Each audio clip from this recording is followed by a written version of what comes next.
DZRH, member, kapisanan ng mga broadcaster ng Pilipinas.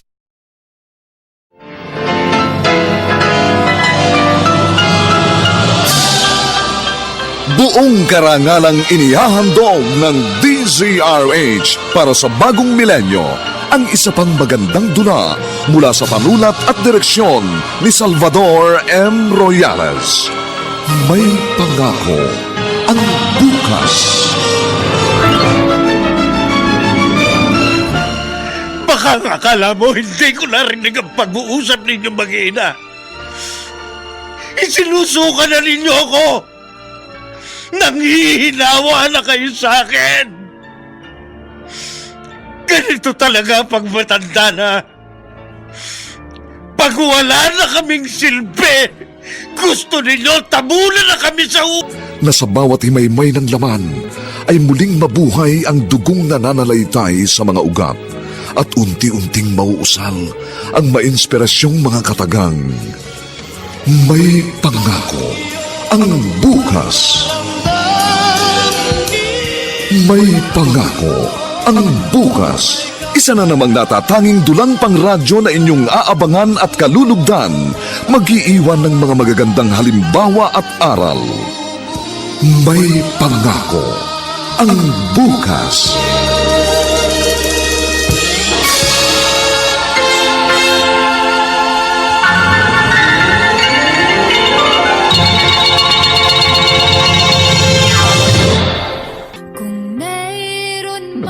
klaseng kanta yan. Ang pangit. Ang lakas-lakas magpatugtog pero basura naman ang tono. Ang klaseng liriko yun. Isa, dalawa, tatlo, susugal ako. Pwede. Kahanap ako ng magandang kantahan sa radyo. Ililipat ko ang istasyon. Yan! Yan ang musika.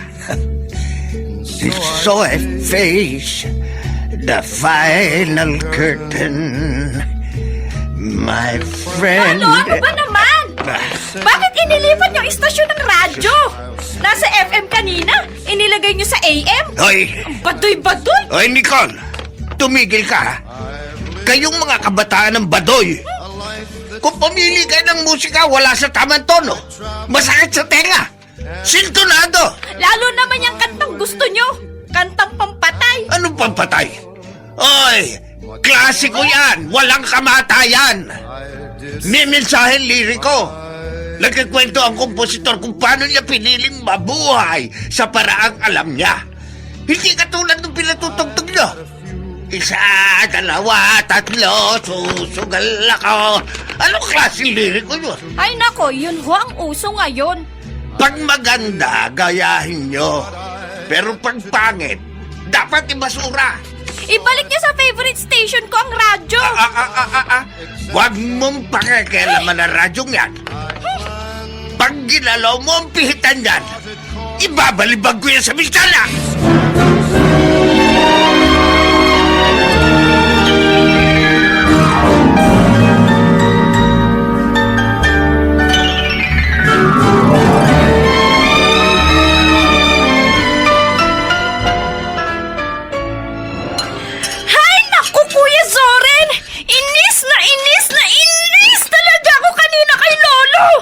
Sino ba? Nung linggo nga, dito mga barkada ko.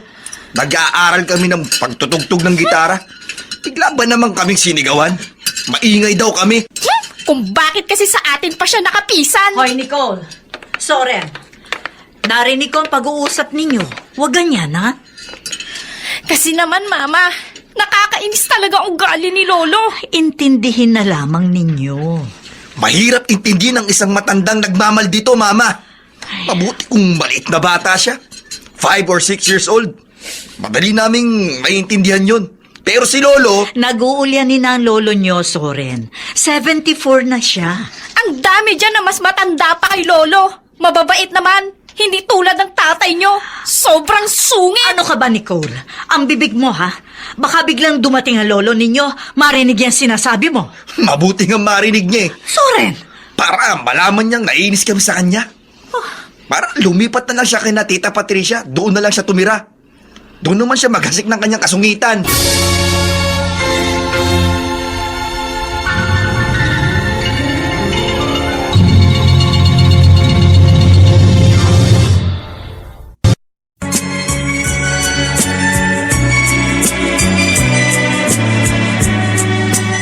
At ngayon, balikan natin ang tampok na kasaysayan sa ating dulang.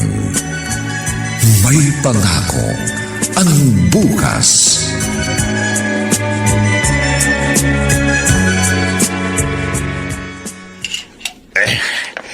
Kailangan mag-exercise ako kahit pakonti-konti. Ikot-ikot ang bewang. Pataas-taas ang kamay. 1, 2, 3. Ito po yung One. hihingin ninyong kape, oh. Akin na. Ay. Ay, Ano bang kape ito? bakit ho? Ano bang kape yan? Parang katas na makabuhay. Mapait. Sadya ho konting asukal lang ang inilagay ko. Kasi nga iniingatan natin na wag tumaas ang blood sugar ninyo. Nung huling patingnan ko kayo, pre-diabetic na ho kayo. Lagyan mo ng asukal yan. Ha? Kung hindi mo dadagdagan ng matamis, itapo mo na lang.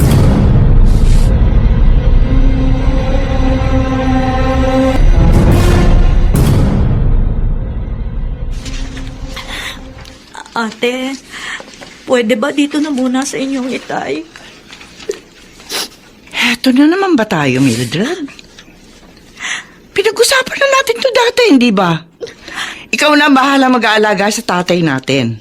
Kasi kayo naman na magmamana ng matag na bahay.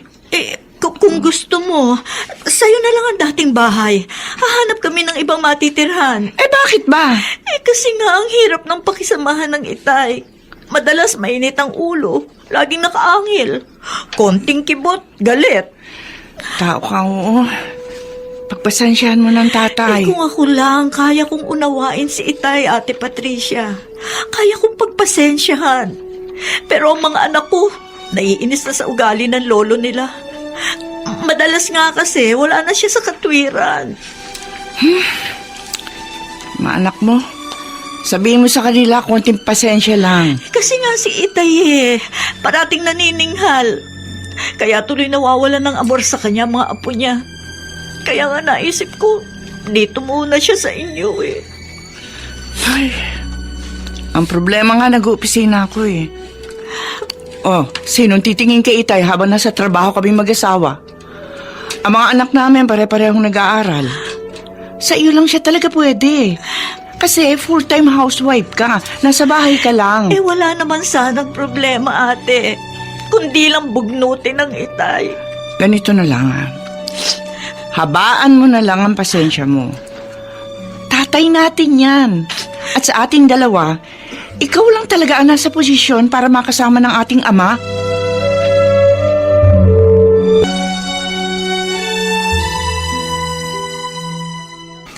Walang yakang aso ka. Walang yaka. Ang sarap mong lumpuhin. Lolo, tama na! Huwag yung matawa ng walis kabong! Bakit yung mabinumbog ang aso ko? Ano kasalanan ko sa inyo? Walang yayang asong yan. Bakit nga po? Hindi mo ba nakita? Ha? Ayan. Tingnan mo ang paborito kong tsinelas. Ninat-ngat niyang alaga mo. Huwag nyo kasing sinasaktan. Grabe naman kayo manakit ng hayop. Alam nyo bang yan ang hiningi kong birthday gift kay Papa nung mag-birthday ako? Madalas nga sa kwarto ko pa yung natutulog Kung ayaw mo masaktan ang aso mo, huwag mo siyang palabasin sa kwarto mo!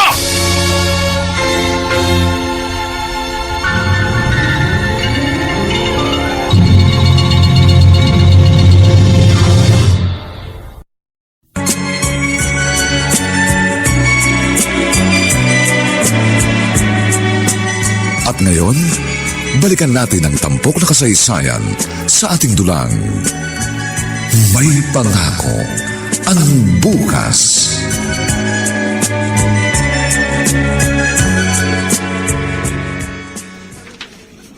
Mama, kailan ba uuwi si Papa galing Saudi? Ay, naku, matagal pa, Soren. Bakit ba panay ang tanong mo kung kailan magbabakasyon ang papa mo? Kasi nga, sasabihin namin sa kanya ni Nicole na umalis na lang tayo dito. Ha? Bumili na lang tayo ng sarili nating bahay. Oo nga, Mama. Dapat may sarili na tayong bahay. Paano ang lolo ninyo? E di, iwan natin siya rito. Ayaw siyang kuhanin ni Tita Patricia eh. Ang daya naman kasi nila. Bakit tayo ang natukahang mag-alaga kay Lolo? Tayo kasi ang kapisan. Katuwiran ng Tita Patricia ninyo, tayo raw naman ang nagmana ng bahay, kaya dapat tayo ang mag-alaga sa lolo ninyo. Ay naku, Mama. Ang pangit na nga ng bahay na to. Alam nyo ba, sa street na to, isa tong bahay natin sa pinakaluma. Kaya umalis na lang tayo rito. Hindi pwede ang iniisip ninyong yan. Kahit ganyan ang lolo ninyo, hindi ko siya pwedeng pabayaan. Pati nga kayo, madalas singalan ni Lolo, di ba? Pinagpapasensyahan ko na lang. At yun din ang pakiusap sa inyong magkapatid. Pagpasensyahan na rin ninyo lolo ninyo dahil tatay ko yan. Kung wala siya, wala rin kayong ina.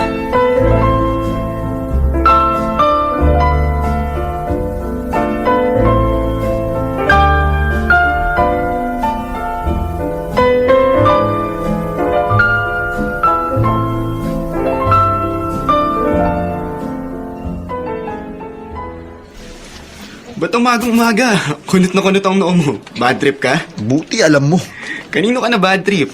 RJ, wala namang ibang nakakasira ng araw kundi isang tao lang. Sino? Ang lolo mo na naman. Eh di sino pa? Ano naman bang ginawa niya at nasira ang mood mo? Narinig niya na humihingi ako ng dagdag allowance kay Mama. Sumabad ba naman? Noon daw panahon nila, nagtsatsaga silang pumasok sa school ng walang baon. Yung ganong komento ng lolo mo, hindi mo na dapat pinapansin. Alam mo naman ng matatanda, lahat napupuna ng mga yan. Ang kaso nga, nakaka-bad trip, tol. Lahat na lang pinakikialaman niya. Isa pa, hindi naman niya pera ang hinihingi ko. Pera yun ng parents ko, hindi sa kanya. Alam mo, tol, kapag ganyan na lagi kang bad trip sa buhay mo, madali kang tatanda. Ayos lang yun. Okay lang na madali akong tumanda. Pero isa ang sisiguraduhin ko sa'yo. Hindi ako magiging buwisit sa ibang tao tulad ng lolo ko.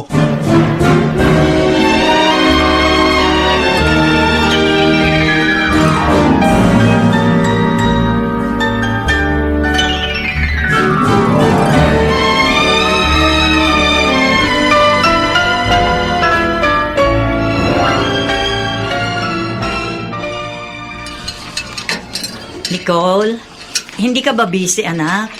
Hindi naman po, Ma. Wala kaming assignment ngayon. Halika, tulungan mo ako magluto. Dalaga ka na, kaya kailangan may alam ka na sa kusina. Para pag nag-asawa ka na, mahahainan mo na ng masarap na putahing asawa at mga anak mo. Kakainis kayo, Mama. Oh, bakit? Wala pa nga akong boyfriend. Asawa at anak agad ang sinasabi niyo sa akin. Naku, darating ka rin doon. Halika na. Sige na nga. Ano yun? Naku, nahulog yata sa hagdan ng lolo mo! Dali, tingnan natin! Itay! Itay, nakano kayo! Itay! Mama! Tingnan niyo ho! Sa baba po ng hagdanan!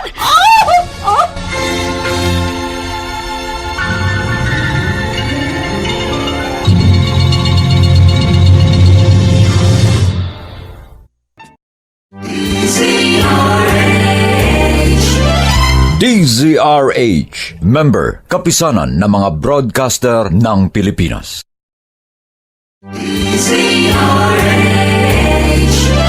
DZRH, member, kapisanan ng mga broadcaster ng Pilipinas.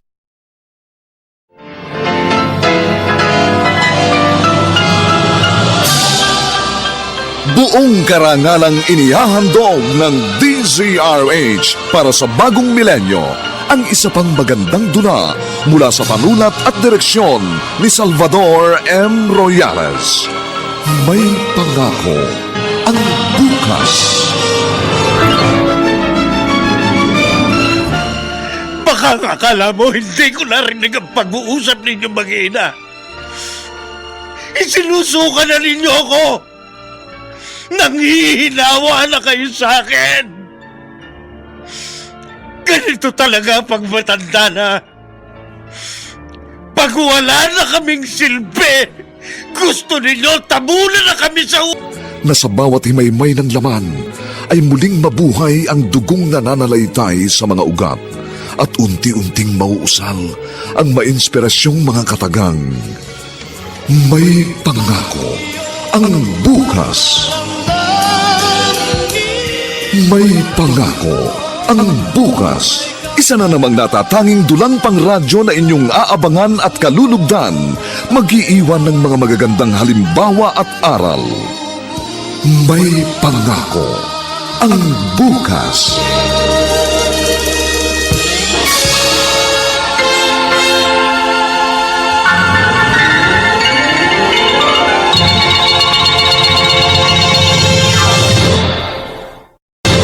Anong nangyari, Itay? Kinuha ko ang gitara sa kwarto ni Zoren. Naisipan ko kasi kakanta ko ng mga kundiman. Tutugtugan ko ang sarili ko, kaso nadupilas ako't nabitiwan ko ang gitara. Naku, Mama. Magagalit si Kuya Zoren.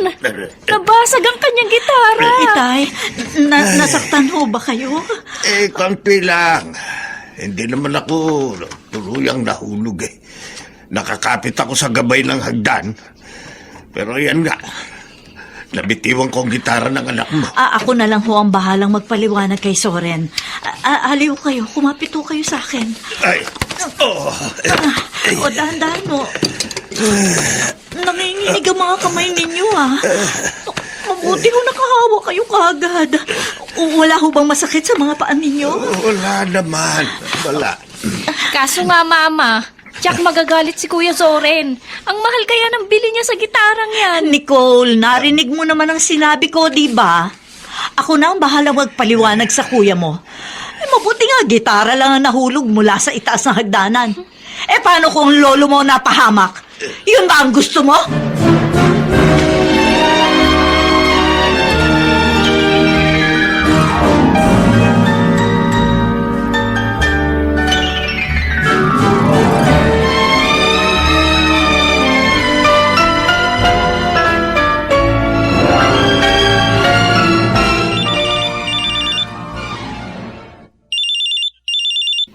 Nicole, narito pa ako sa university. Bakit ka tumatawag?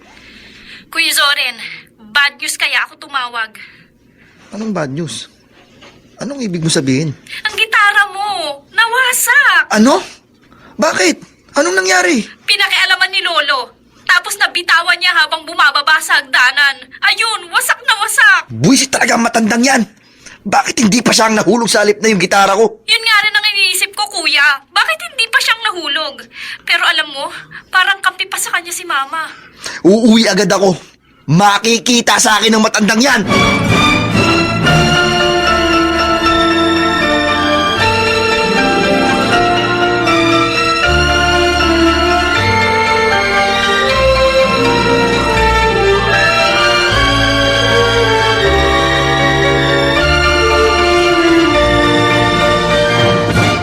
Itay, hinainan ko na kayo. Mauna na kayong kumain, ho? Hihintayin ko ho ang dalawa niyong apo. Galit ka rin ba sa akin kaya hindi mo ako sasabayan kumain? Dahil nabasag ko ang gitara ng anak mo. Hindi ho. Narinig niyo naman, hindi ba? Sabi ko ho kay Nicole, ako na lang ang bahala magpaliwanag kay Soren. Sabihin mo, galit ka rin sa akin. Tay, Sige, magkampihan kayo mag-iina. ano ba naman kayo? Kayo pa ngayon na nagagalit. Kasi perwisyon na ang tingin nyo sa akin ngayon eh. Dahil matanda na ako. Wala na ako silbi sa inyo. Ayoko na kumain. Itay, saan ho kayo pupunta? Itay! Wala kang pakialam. Diyos ko naman. Ano ba naman ito, tatay ko? Naiipit tuloy ako sa pagitan ng sarili kong ama at ng aking mga anak.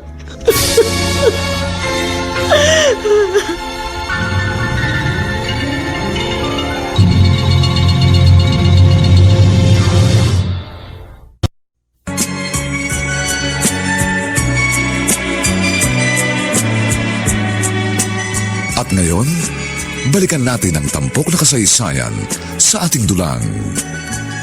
May pangako ang bukas.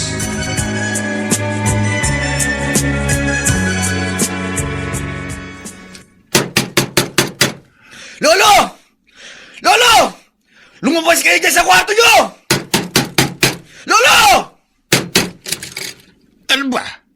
Ba't gusto mong gibayin ang pinto ng kwarto ko? Ako ang dapat magtanong sa inyo, Lolo. Bakit nyo binasag ang gitara ko? Hindi ko binasag. Nabasag. Kasi nga, pinakikilaman nyo ang gamit ko. Nananahimik ang gitara ko sa loob ng kwarto ko, kinuha nyo! At ibinagsak ninyo! Makulit ka rin, ano? Hindi ko binagsak. Bumagsak. Kasi nga ho, pinakilaman ninyo. Kung hindi nyo yung kinuha sa kwarto ko, mababasag pa yon. Tumahimik ka. Kung gusto mo, babayaran ko. Bakit akala mo ba wala akong kwarta? May pera ako. May pensyon ako. Wala akong pakialam sa pensyon nyo! Ang pinag-uusapan, isang gamit na pinakaiingat-ingatan ko! Nasira dahil sa inyo! Ano ka ba? Wala ka ng galang ha? Tama na yan! Huwag ka makipagsigawan sa lolo mo! Hayaan nyo ako, Mama! Nakakainis sa itong tatay nyo eh! Kung naiinis ka sa akin, maluwag ang pintuan ng bahay. Umalis ka rito! Huwag mong kalilimutan, bahay ko ito! Ako pa rin ang may karapatan sa pamamahay na ito!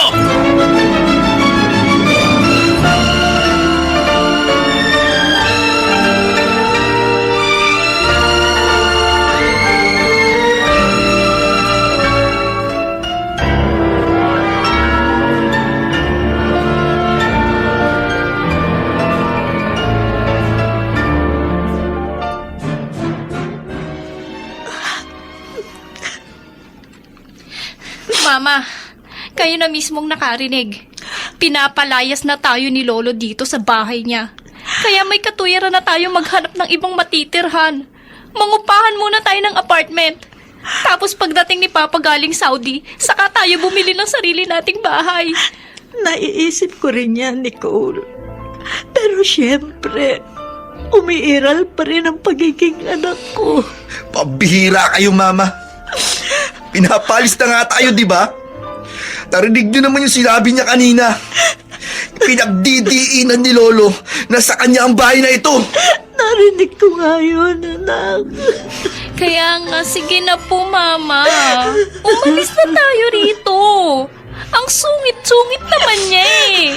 Bahala na siya sa buhay niya.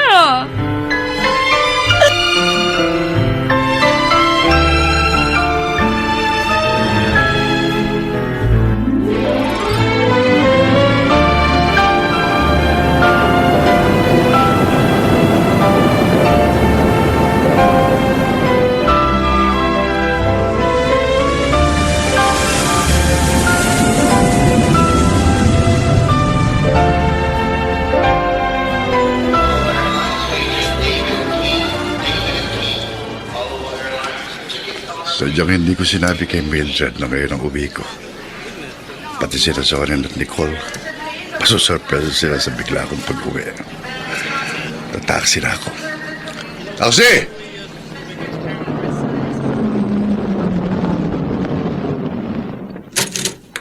Boss, saan ho tayo? Kalaukan, at uunahan na kita ha. Huwag mo kong gagamitan ng metrong may pitik. May pinsan akong pulis. Sir, parehas ho ang metro ko eh. Takot ho ako sa karga. Buti naman. Tara.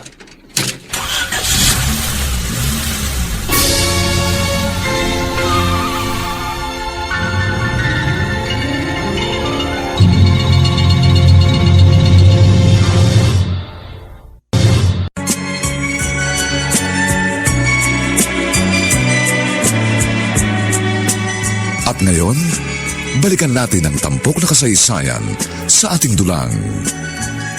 May pangako ang bukas.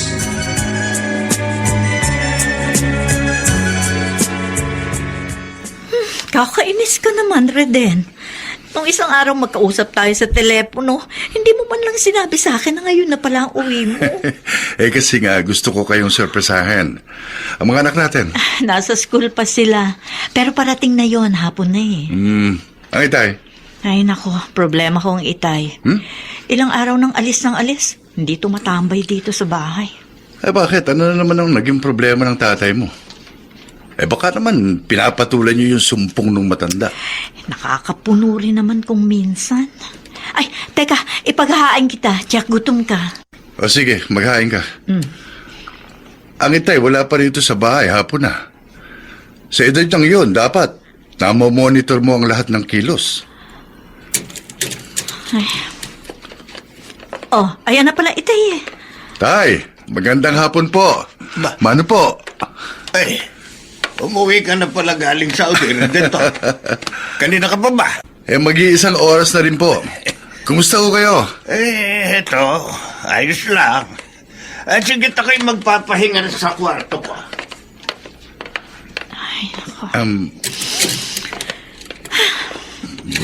Bakit gano'n lang itay? Malamig na hindi ko mawari. Ilang beses ko nang sinabi sa'yo sa telepono, hindi ba? Nag-iba na ang ugali ng itay. Ang hirap na niyang pakisamahan.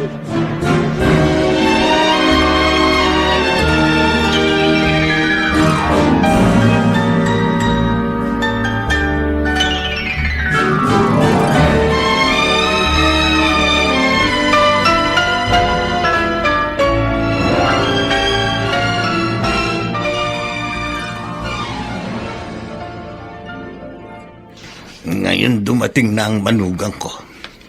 Alam ko magsusumbong sa kanya mga apo ko. Pasasamain nila ako ng gusto sa kanilang ama. Uy, ano ba sa akin? Kung gusto nila akong iwan, edi umalis sila. Hindi ko sila pipigilan. Ipakikita ko sa kanila na kahit wala sila, kaya kong mabuhay. Buti nga yung nag-iisa. Buti yung nag-iisa ako dito sa bahay ko. Wala akong kabibusitan.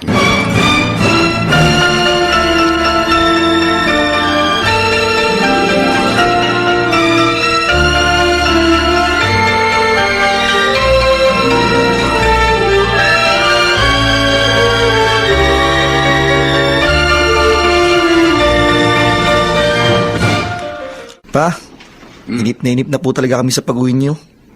Kasi meron kaming gusto sabihin sa inyo ni Nicole.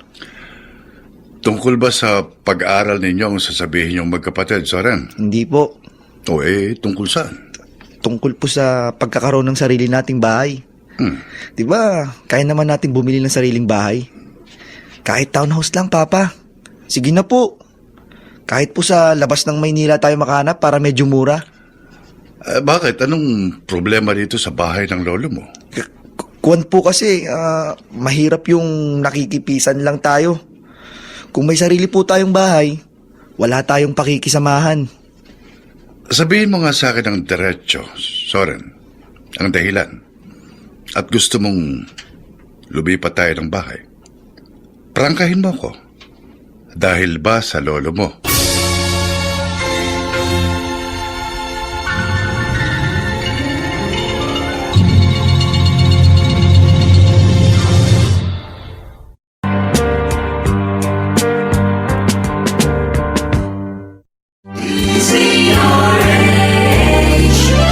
DZRH, member, kapisanan ng mga broadcaster ng Pilipinas.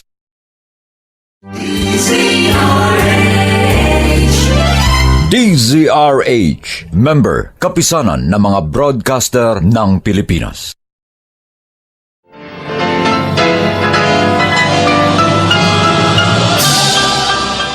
Buong karangalang inihahandog ng DZRH para sa bagong milenyo ang isa pang magandang dula mula sa panulat at direksyon ni Salvador M. Royales. May pangako ang bukas. Baka akala mo hindi ko narinig ang pag-uusap ninyo mag-ina. Isinusuka na ninyo ako. Nanghihinawa na kayo sa akin. Ganito talaga pag matanda na. Pag wala na kaming silbi, gusto ninyo tabunan na kami sa uko. Laki pang pangarap na sa bawat himaymay ng laman ay muling mabuhay ang dugong nananalaytay sa mga ugat at unti-unting mauusal ang mainspirasyong mga katagang. May pangako ang bukas. May pangako ang bukas. Isa na namang natatanging dulang pangradyo na inyong aabangan at kalulugdan, mag-iiwan ng mga magagandang halimbawa at aral. May pangako ang bukas.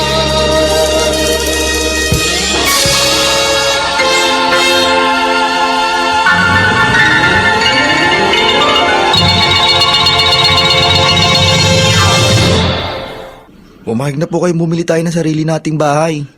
Investment din naman po yun, di ba? Can afford naman tayong bumili.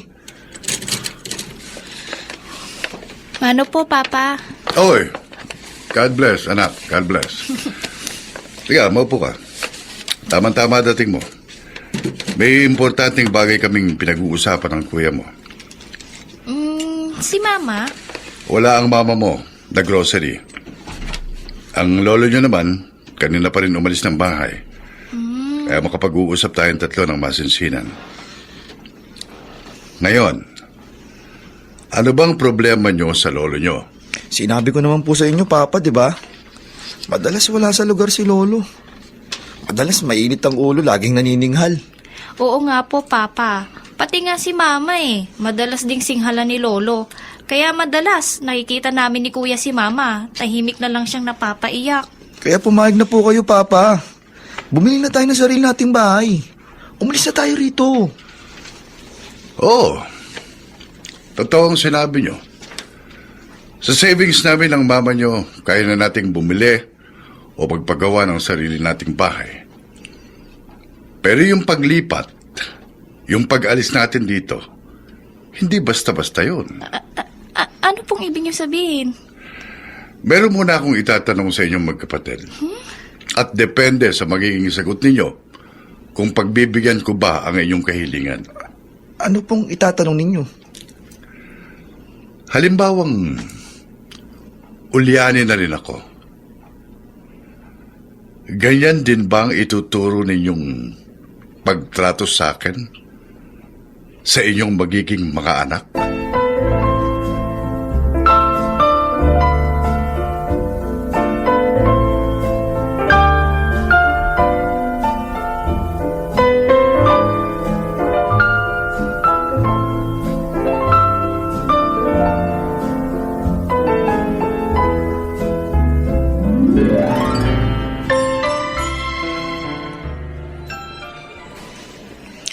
RJ, na-bad trip din ako sa papa ko.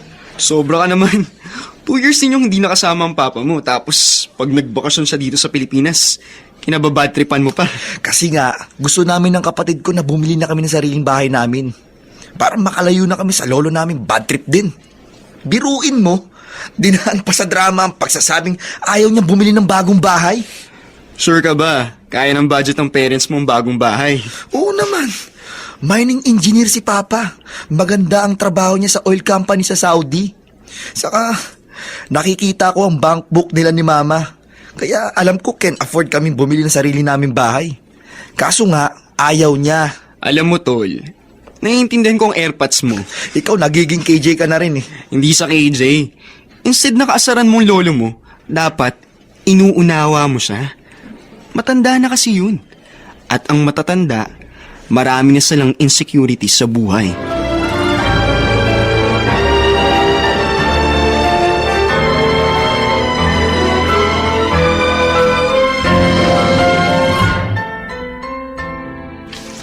Tay, kung bata-bata pa lang kayo, yayain ko sana kayong uminom tayo kahit tig-2 boteng beer. Oo nga, Reden. Sabi ng doktor ko, wag na raw akong iinom ng serbesa. Maaari daw maging aktibo ang arthritis ko. Kung sa bagay, kahit ako, bihira rin uminom eh. Pag nasa Saudi ako, green tea ang ginagawa kong pampantok sa gabi. Oh, tay. Bakit bigla kayong natahimik? Bigla kayong tumingin sa malayo? Pakiramdam ko, parang meron kang problema. Wala. Wala akong problema. Nalulungkot lang ako, Reden. Bakit po? Mahirap pala pagbalo ka na. Pag nag-iisa na sa buhay. Hindi naman po kayo nag-iisa, Tay. Narito po kami. Ang asawa ko at dalawa niyong apo. Kasama niyo kami.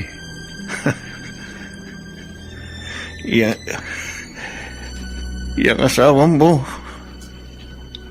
lagi rin galit sa akin yan. Lalo na ang dalawang anak mo. Pakiramdam ko pinagsasawaan na nila ako. Oo. Huwag ko kayo mag-isip ng ganyan, Tay.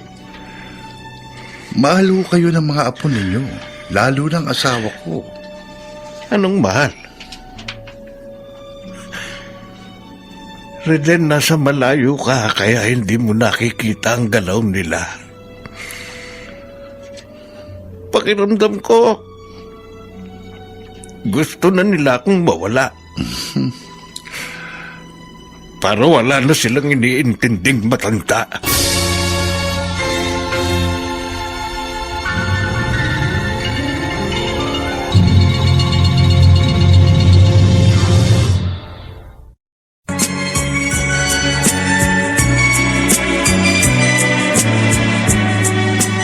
At ngayon, balikan natin ang tampok na kasaysayan sa ating dulang.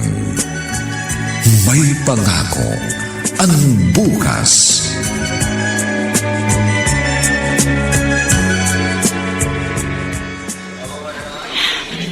Sa loob ng maraming taon ng ating pagiging mag-asawa, yung ganito ang pinakamalungkot na araw para sa akin.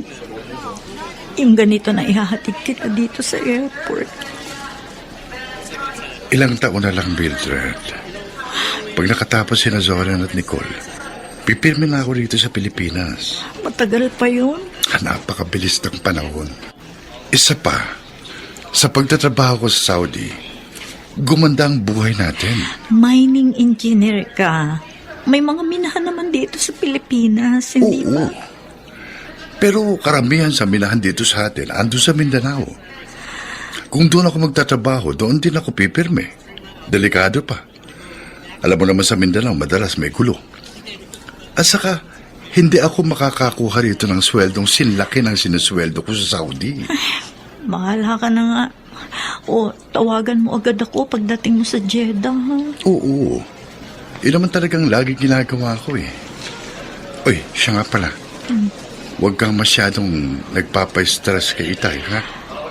Maraming kilos at ugali ang Itay na nakakainis talaga. Hindi mo lang alam yun. Pero, salamat. Kasi ikaw pang manugang lang ang nakakaintindi sa kanya. Matanda na ang tatay mo, Mildred. Obserbasyon ko sa kanya, nagkaka-Alzheimer's na. Kung minsan mabait, pero madalas aburdo at mainit ang ulo. Sinabi mo pa, kaya naman madalas nayayamot ang mga anak natin sa kanya. Lagi mong pagsasabihan yung dalawang yun, ha? Hindi dapat kinayayamutan ang kakulitan ng matandang nag-uuyanin. Ang dapat, lalo pang pinapakitaan ng malasakit para maramdaman nilang meron pa rin silang halaga.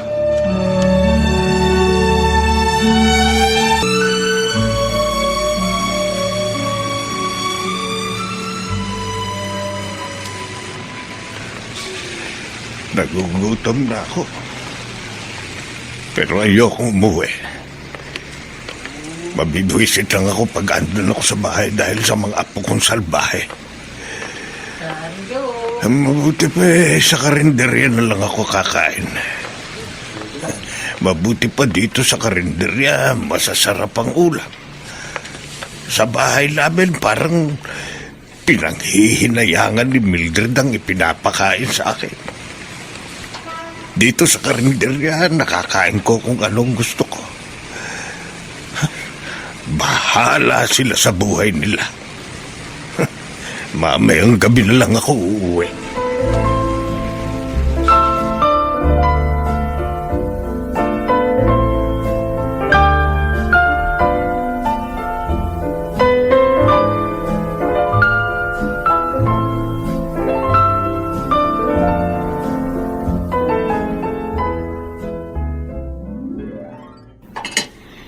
Nicole, naghain na ako. Kakain na tayo.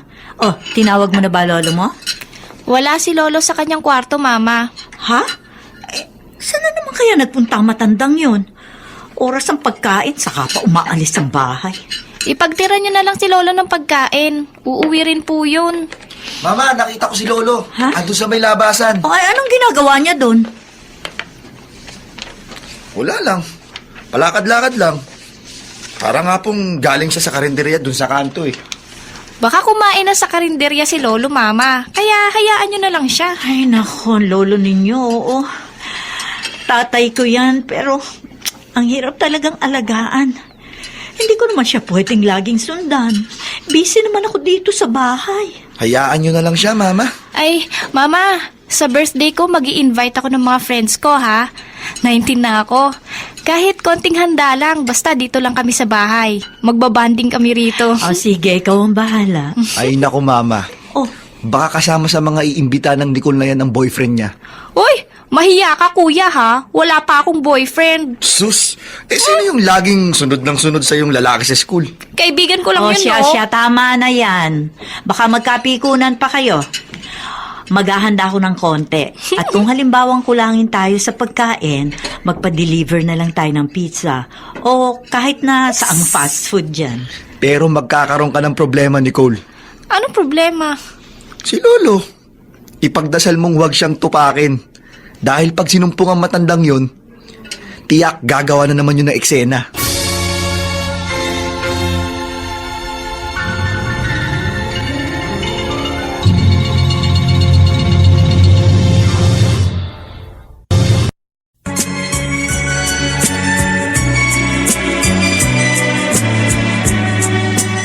At ngayon, balikan natin ang tampok na kasaysayan sa ating dulang. May pangako ang bukas.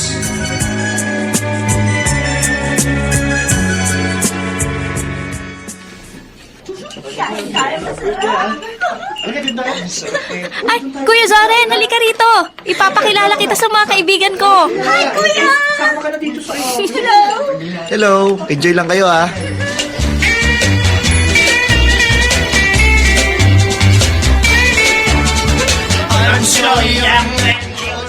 Ano yun, Kuya Zoren? Sino ba? Di si Lolo. Nakakaasar talaga! Kung kailan marami akong bisita, saka pa sumabay. Teka nga. Lolo! Ano ba naman kayo? Kung kailan may mga bisita ako, saka kayo nagpapatugtog dito sa salas? Bakit mo pinataya? Bakit? Kayo lang ba may karapatang magsaya? Ako gusto ko rin magsaya! Ang sabihin nyo, gusto nyong manggulo. Ano? Kayo ang magulo eh! Hindi ako! Ang ingay nyo, dilig na dilig sa kwarto ko. Hindi ako makapagpahinga na maayos. Ayun, ang ibig sabihin, nananadya kayo. Nagkakasiya kami sa labas, tapos sinabayan nyo ng kantang sintanda nyo. Ay, huwag mong insultohin ang katandaan ko. Pero kasi kainsulto ang ginagawa ninyo. Magtiis ka! O kaya umalis kayo dito sa pamamahay ko! Matagal na namin gustong umalis. Kaya lang, naawa pa rin kami sa inyo. Pero pag ganyan ang inyong ugali, dapat talaga sa katulad ninyo, naiiwang mag-isa. Dapat nabubulok na kayo sa ilalim ng ungay. Huwag kang mag-alala! Malapit na! At pag nangyari yon, siguro nga magiging masaya na kayo. Dahil ramdam ko, nagsasawa na kayo sa akin!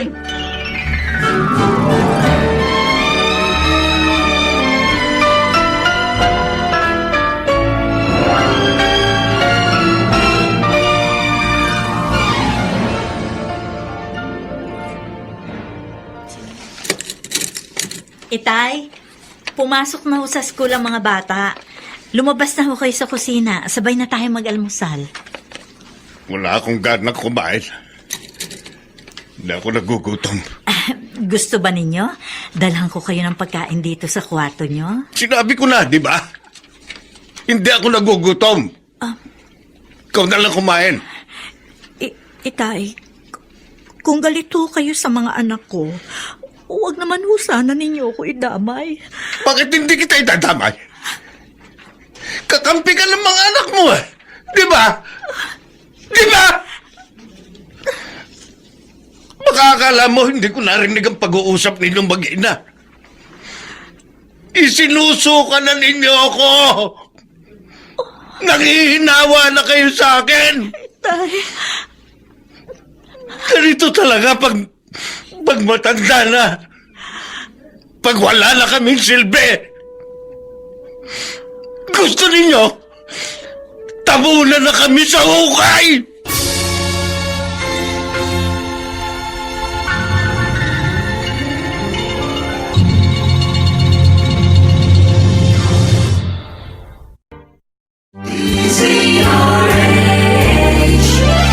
DZRH, member, kapisanan ng mga broadcaster ng Pilipinas.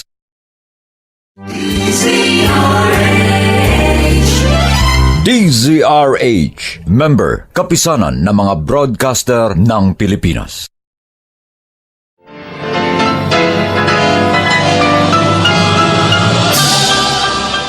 Buong karangalang inihahandog ng DZRH para sa bagong milenyo ang isa pang magandang dula mula sa panulat at direksyon ni Salvador M. Royales. May pangako ang bukas. Baka akala mo hindi ko narinig ang pag-uusap ninyo mag-ina. Isinusuka na ninyo ako. Nanghihinawa na kayo sa akin. Ganito talaga pag matanda na. Pag wala na kaming silbi, gusto ninyo tabunan na kami sa... sino ba itong kung makakatok parang gigibay ng pinto? Sandali! Ate Patricia, ikaw pala. Ang aga mo ah. Salamat. Ha? Ikaw ang nagbukas ng pinto. Hindi ako magtatagal, Mildred. Meron lang akong gustong sabihin sa'yo. Bakit mukhang galit ka? Ano ba yung sasabihin mo? Bakit pinababayaan mo ang tatay? Ano? Sino nagsabi sa'yo na pinababayaan ko ang tatay? Alagang-alaga ko siya dito, Ate Patricia. Kahit nga nakakainis ang ugali niyan eh. Asikasong-asikaso ko siya rito. Pero nagsumbong sa akin ng isang kasama ko sa opisina. Madalas daw niya makitang kumakain sa karinderya sa may labasan ng Itay. Bakit?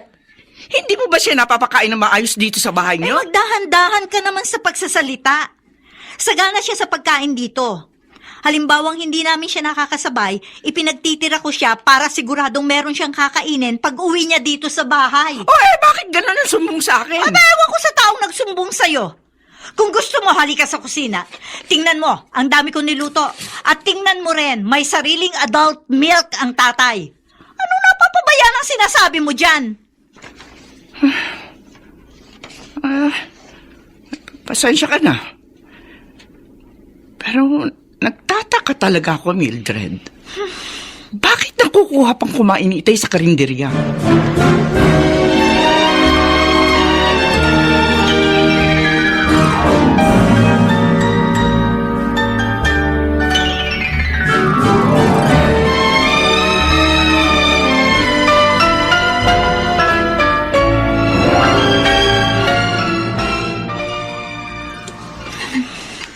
Kakausapin ko ang Itay pagdating niya mamaya.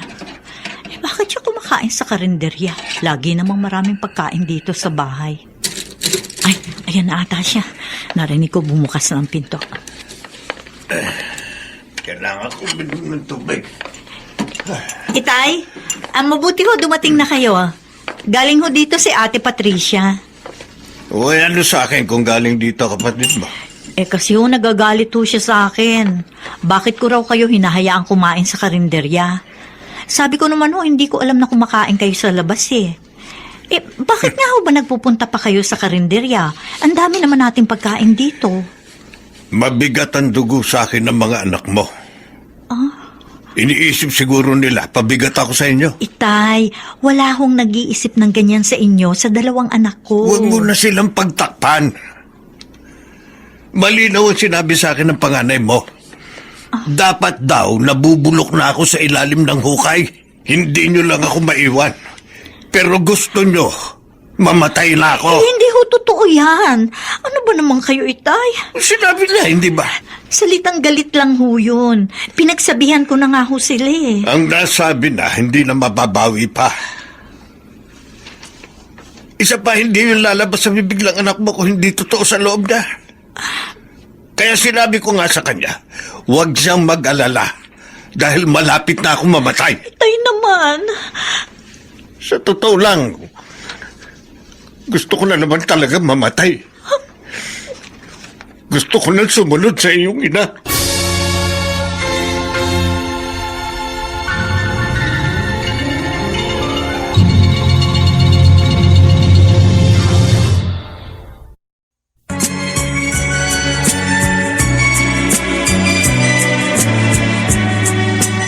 At ngayon, balikan natin ang tampok na kasaysayan sa ating dulang.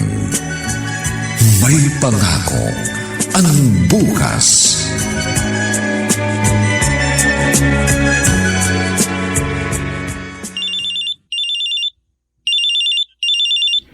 Hello, Reden. Mildred, kumusta kayo dyan? Ayos naman, walang problema. Ang pag-aaral ng mga anak natin, okay din. Masipag naman sila mag-aaral. Kaming mga Filipino engineer dito sa company namin.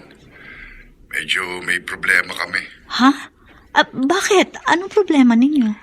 Gustong baguhin ng employer namin ang kontratang pinirmahan namin. Ang gusto nila, bawasan ang malaking sweldo namin. Siyempre, ayaw namin pumayag. Kung hindi raw kami papayag, umuwi na lang daw kami. Anong plano ninyo? Napagkasunduan namin, uuwi talaga kami kahit wala sa oras. Kasalanan kasi nitong mga ibang lahi rito eh. Yung mga Thailander at mga Indiano. Tumatanggap ng mababang sweldo. Nadadamay kaming mga Pilipino. Sige, umuwi ka na lang. Total naman may konti na tayong ipon. Siya nga pala. Kumusta ang itay? Ay, nako. Problema pa rin. Mas lumala pa ngayon. Anong ibig mo sabihin? Ang mga anak natin, hindi na kinakausap ng Itay. Ito namang dalawa, nakikipagtikisan sa lolo nila. Naiipit ako sa gitna, Rede. Siya. Huwag ka na umiyak. Hayaan mo. Uuwi na lang ako para may makatuwang ka sa pag-aayos ng problema sa pamilya natin. Mabuti pa nga. Mag-iingat ka. Hihintayin ka namin.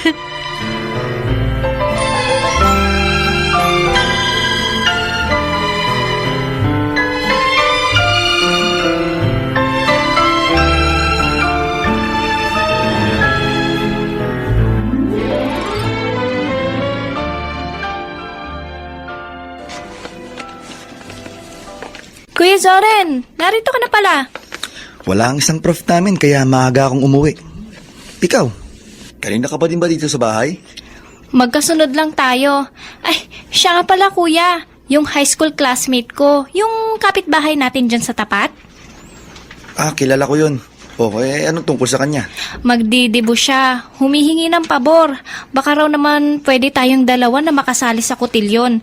Bigla raw umatras yung isang pares eh. Tayo ang gustong ipalit. Hindi na ako nakatanggi. Saan gagawin? Sa basketball court? Huwag kang ang suplado. Nakikiusap yung tao. Sige na kuya. Umuo na ako eh. Bumayag ka na. Wala na raw silang ibang makukuha. Sige, sumagot ka na pala eh. Isinubo mo na pala ako. Ano pang magagawa ko? Ano ba yung narinig kong pinag-uusapan ninyo magkapatid, ha? Ay nako, kami po ni kuya. Kasali raw kami sa kotilyon sa dibo ng dating high school classmate ko. Kaklase mo nung high school? Bakit ngayon lang magdidibo? Mas matanda talaga ako ng 1 taon sa kanya, mama. Proxy lang naman kami. Isinubo ako ng babaeng yan. Kita. Wala na raw kasi ibang makukuha. Alam nila, may gown ako. Ikaw naman, meron kang coat. Oo nga naman, Soren. Hayaan mo na. Pakikisama lang. Mahirap yung walang pakikipagkapit bahay. Kailan ba yun? Biglaan nga po, mama Sa linggo na. Nako, masasabay pa sa pag-uwi ng papa ninyo. Hindi bale. Kung gabi uuwi ang papa ninyo, ako na lang ang susundo sa kanya sa airport.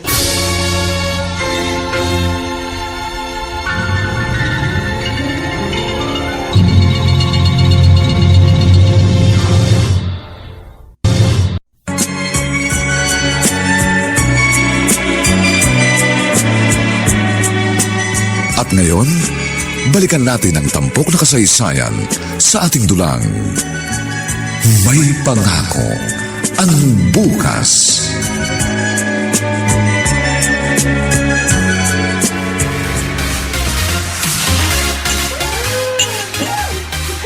Kuya Zoren, patapos na ang party. Nagpaalam na ako sa celebrant. Halika na, umuwi na tayo. Ano ka ba naman? Ngayon pala ako nag-enjoy. Ba't nagpaalam ka na agad? Kasi nga, nakita ko medyo lasing ka na. Kanina bago umalis si Mama papunta sa airport, tinawag niya ako at ibinilin ka niya sa akin. Umuwi raw tayong maaga. KJ ka naman. Ano ka ba? Susunduin nga ni Mama si Papa, di ba? Gusto mo abutan ka ni Papa na lasing ka? Masasabon ka nun. Sige na nga, tayo na. Nananakot ka pa. Hindi kita tinatakot. Kabilin-bili na naman ni Papa sa atin yun, di ba? Na huwag tayong iinom ng alak. Pati nga ako nakainom ng red wine eh. Nahihilo na rin ako, kaya umuwi na tayo. Sige, umis ka po na tayo. Pero pagdating sa bahay pagtimpla mo ako ng kape. Oo na. Sige na, kulit naman ito. Lasing ka na talaga eh.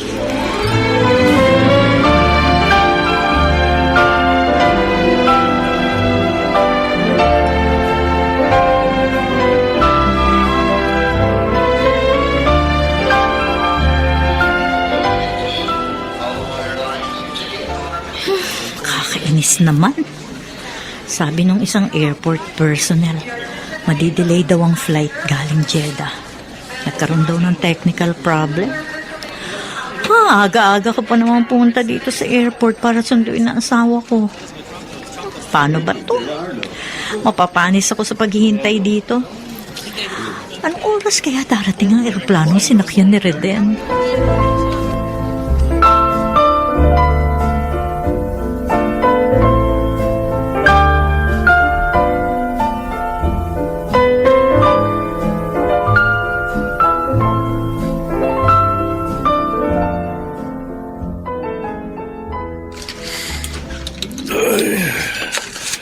Itong isang problema pag matanda na.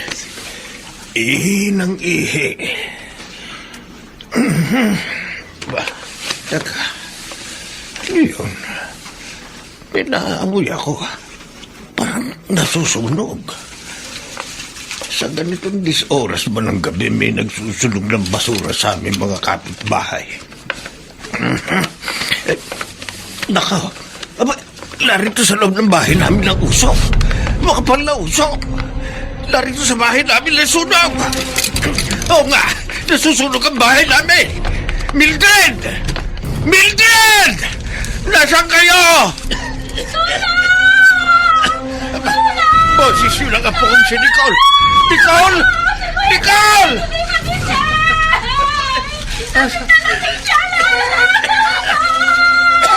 Makapal lang usok dito sa loob ng bahay. Nasaan kayo? Nicole!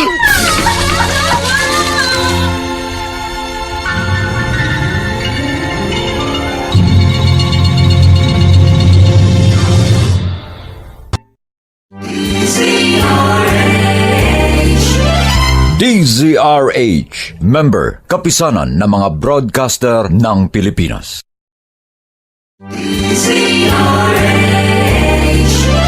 DZRH, member, kapisanan ng mga broadcaster ng Pilipinas.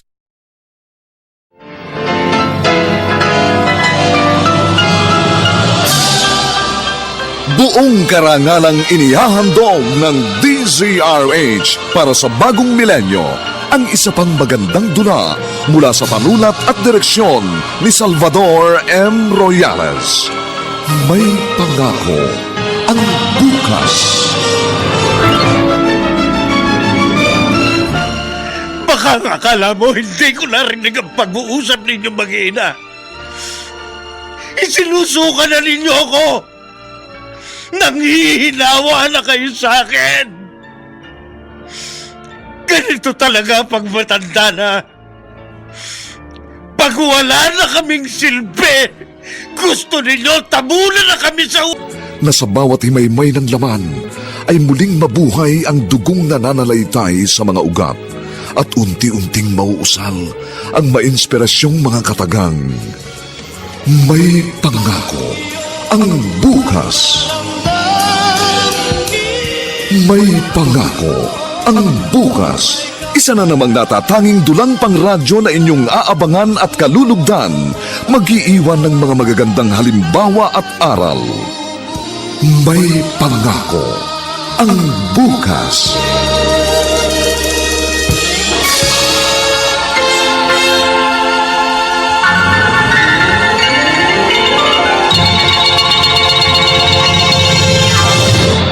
Nicole! Nasaan ka?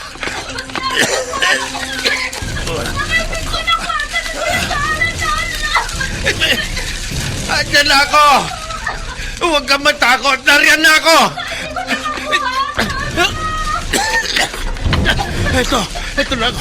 Nasaan ang kuya mo? Nasaan? Ito po siya. Kahit pa anong gawin ko, ayaw magising. Umuungo lang. Halika. Bilisan mo. Ang dami kasing nainom. Oo, pagtulungan natin. Opo. Bago tuloy ang mapuno ng gusto kang buong bahay. Dali po. Lolo, tulong tayo, Lolo. Bilisan po natin. Kuya, ano ba?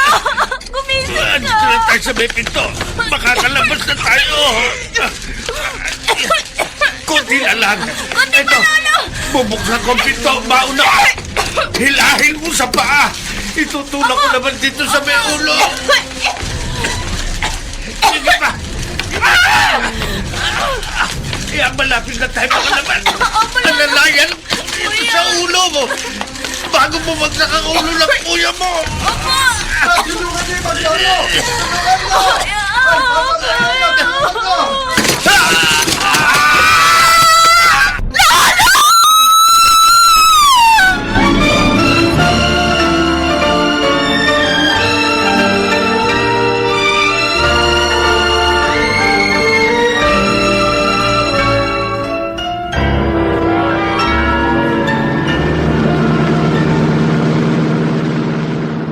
Pasensya ka na, Mildred. Delayed ng mahigit 2 oras ang schedule ng pagdating namin sa airport. Oo nga, Reden. Inip na inip ako eh. Pero mas mabuti na rin ang nangyari. Na-detect agad ang technical problem ng eroplano nang mag-stop over kayo sa Hong Kong. Kung hindi baka kung ano pa nangyari. Nasa inyong dalawa, hindi mo kasama. Nasa party si na Nicole at Soren nang umalis ako sa bahay. Mag-aalas 2 na pala. Sigurado, himbing na ang tulog ng dalawang yon pagdating natin. Aba, mamang driver, bakit madaling araw na matraffic pa rin? Ma'am, may sunog yata. Ha? Oo nga, parang may sunog na. May mga sirena ng bombero ko naririnig. Tag-araw na naman ho, sir. Usong-uso na naman ang sunog. Sinabi niyo pa, Manong, kailangan konting ingat. Ang sabi nga, manakawan ka na ng 10 beses, huwag ka lang masunugan. Malayo pa ho ba dito sa inyo, sir? Medyo malapit na. Pagkanan sa kantong yan, tanaw na. Reden, tingnan mo parang sa lugar yata natin yung sunog. Ha? Baka isa sa mga kapitbahay natin. Ang mabuti pa, bumaba na tayo rito. Bitbitin na lang natin ang maleta mo. Bigla akong kinutuban, Reden. Malakas ang kabog ng dibdib ko.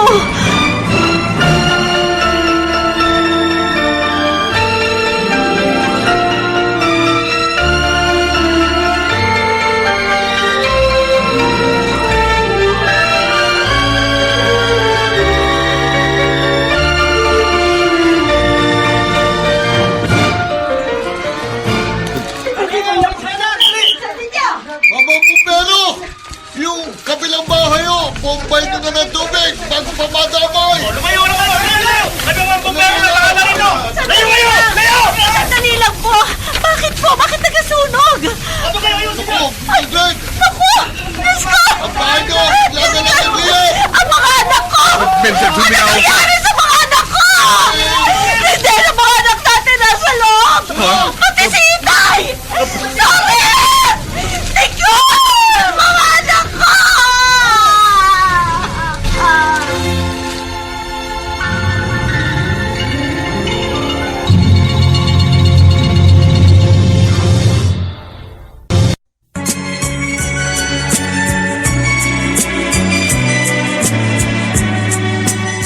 ngayon, balikan natin ang tampok na kasaysayan sa ating dulang. May pangako ang bukas.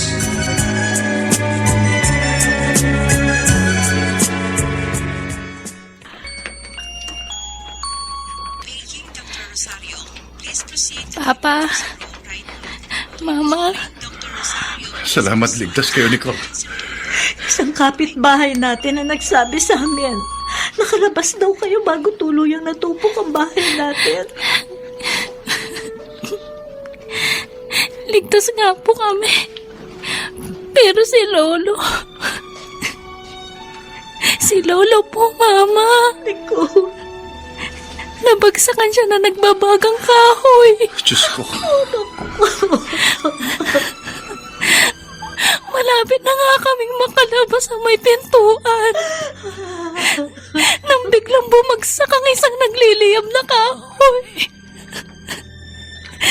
Tinamaan si Lolo. Nasaan ang lolo mo? Ha? Inaasikaso po siya ng mga nurse at doktor. Matindi po ang sunog niya sa likod at mga braso. Kawawa naman si Lolo, Papa.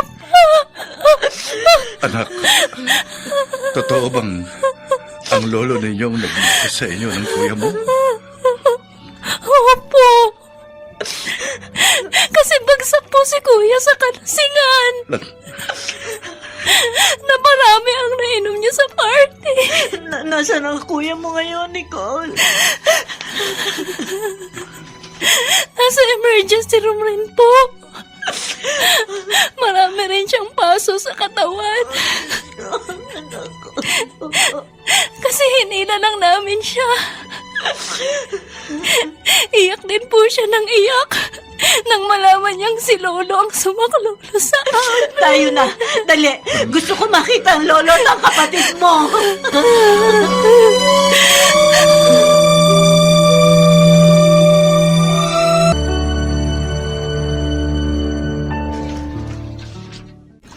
Bakit ba hindi ko makontak ang telepono ni na Mildred? Bira. Sa cellphone ko nga siya tatawagan. Hello, Ate Patricia. Bakit ba hindi ko makontak yung landline nyo? Ha? Hindi mo talaga kami makukontak. Nasunugan kami, ate. Ano? Narito kami ngayon sa ospital. Hospital? Bakit? May nasaktan ba sa inyo? Wala naman kasi ako sa bahay na magkasunog. Ay, Diyos ko. Sinundo ko sa airport si Reden. Pagdating namin, tupok ng bahay. At isinugod namin sa ospital si Itay at si Soren. Kumusta na, Itay? Ano lagay niya? Delikado ba siya? Mildred, magsalita ka. Kumusta na ang lagay ng Itay?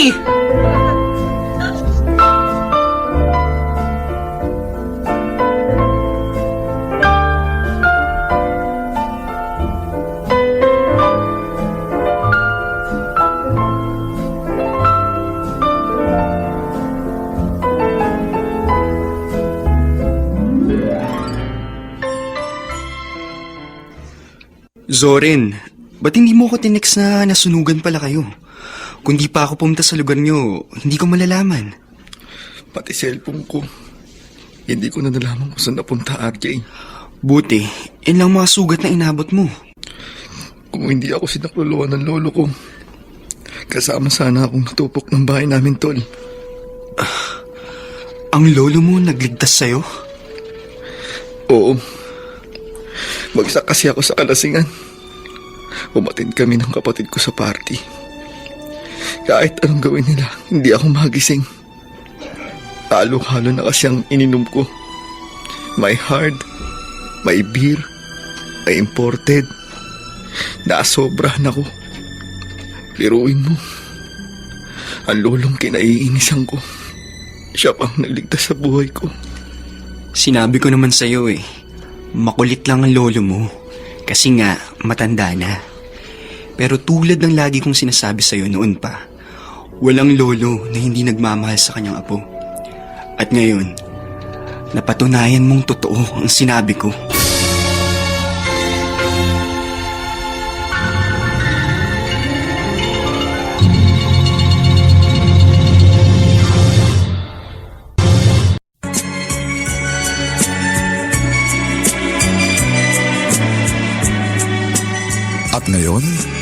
balikan natin ang tampok na kasaysayan sa ating dulang. May pangako ang bukas.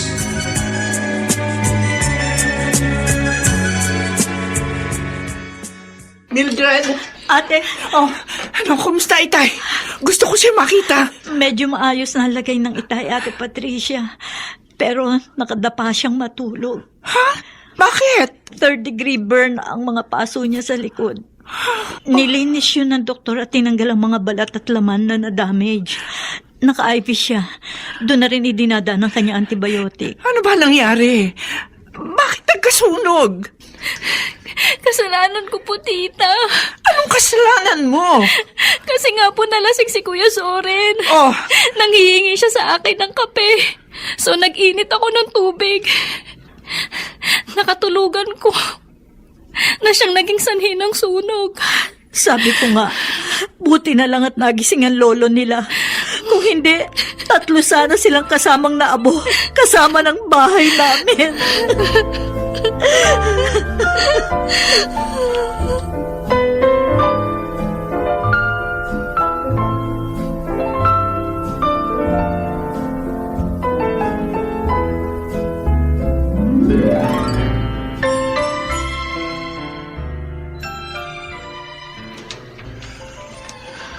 Lolo,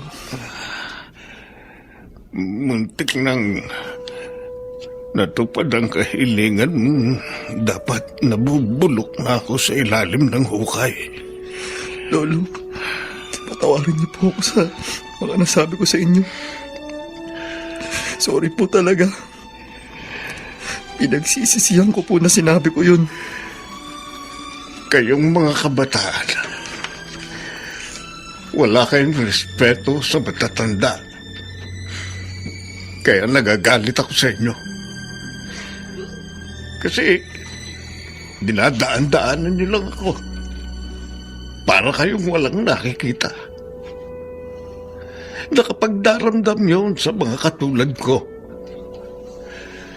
Kaya sinasadya ko ring ilisig kayo. Para maramdaman ninyong akong lolo ninyo ay buhay pa at nangangailangan ng inyong pansin. Katulad ng pagpapahalagang iniukol ko rin sa inyo nung kayo'y mga sanggol pa. Lolo, Nung kayo ni Nicole ay parehong maliit pa. Malakas pa ako noon. Tuwang-tuwa ako na alagaan kayo. Kayo ang muling nagbigay sigla sa buhay ko. Pero nang magsilaki kayo,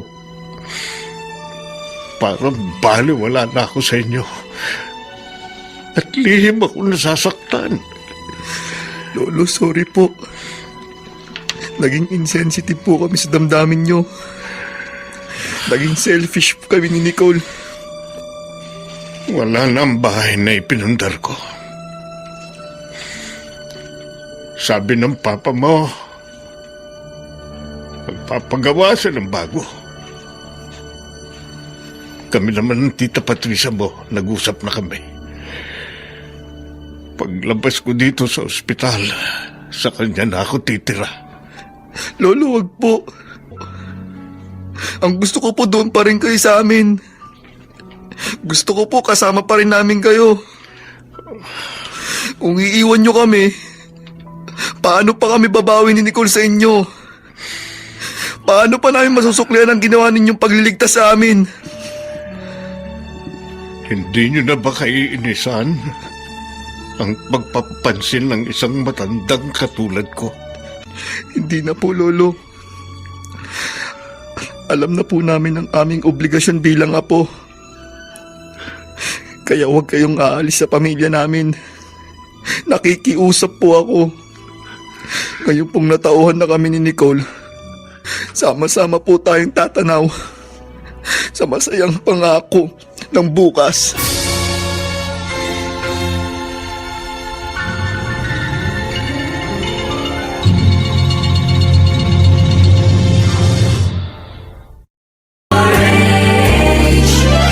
DZRH, member, kapisanan ng mga broadcaster ng Pilipinas.